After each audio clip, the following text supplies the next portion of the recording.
பதிலை தேடியவனாகத்தான் என் பாதையை இப்போதும் தொடர்கிறேன். அனுபவமற்ற பெரும் வழிகாட்டல் இல்லாததாக என் பாதை அமைந்திருந்தாலும் எந்த ஒரு தனிப்பட்ட மனிதரையும் குறை கூறியதில்லை, எந்த ஒரு தனிப்பட்ட கொள்கையையும் ஆதரித்ததில்லை, எந்த ஒரு தனிப்பட்ட கொடியையும் உயர்த்தி பிடித்ததில்லை, எந்த ஒரு தனிப்பட்ட இயக்கத்திற்காகவும் போராடியதில்லை, சுயநலத்திற்காக எந்த மார்க்க மேடையையும் பயன்படுத்தியதில்லை, பயன்படுத்தப் போவதும் இல்லை, பயன்படுத்தக்கூடாதென்ற உறுதியையும் என் இறைவனிடத்தில் கேட்டுப் பெறுகிறேன்.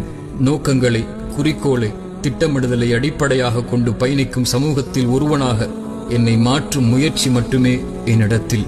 செல்ல வேண்டிய தூரம், கடக்க வேண்டிய பாதை, சந்திக்க வேண்டிய மனிதர்கள், கேட்கப்பட வேண்டிய கேள்விகள், பெற வேண்டிய பதில்கள், தேட வேண்டிய கல்வி, சந்திக்க வேண்டிய ஆசிரியர்கள், எடுக்க வேண்டிய அனுபவம், வரவேண்டிய விமர்சனங்கள், சந்திக்க வேண்டிய போராட்டங்கள் ஏராளம் ஏராளம்.